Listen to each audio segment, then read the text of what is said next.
A long time ago, in a small village, there lived an old farmer. One day, his only horse ran away. When the neighbors heard the news, they rushed over and said, "What terrible luck!" The farmer simply replied, "Maybe."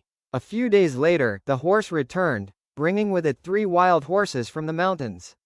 The neighbors were amazed. "What wonderful luck," they said. Again, the farmer calmly answered, "Maybe."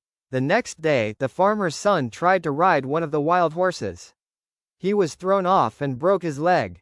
The villagers shook their heads. "What terrible luck!" The farmer looked at his son and quietly said, "Maybe." A week later, soldiers arrived in the village.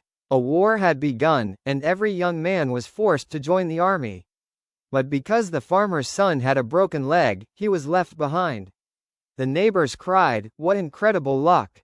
The farmer smiled and gave the same answer, "Maybe." You see, life rarely reveals the full story in a single moment. What appears to be a disaster today may become tomorrow's blessing. What looks like success now may later bring unexpected problems. The Stoics taught that we should not rush to judge events as good or bad. Instead, we should focus on what we can control, our actions, our character, and our response. Because in the end, peace does not come from controlling what happens. It comes from accepting what happens and choosing wisdom over worry. Do not label every event as a blessing or a curse. Time often reveals that what seemed like an ending was actually a beginning.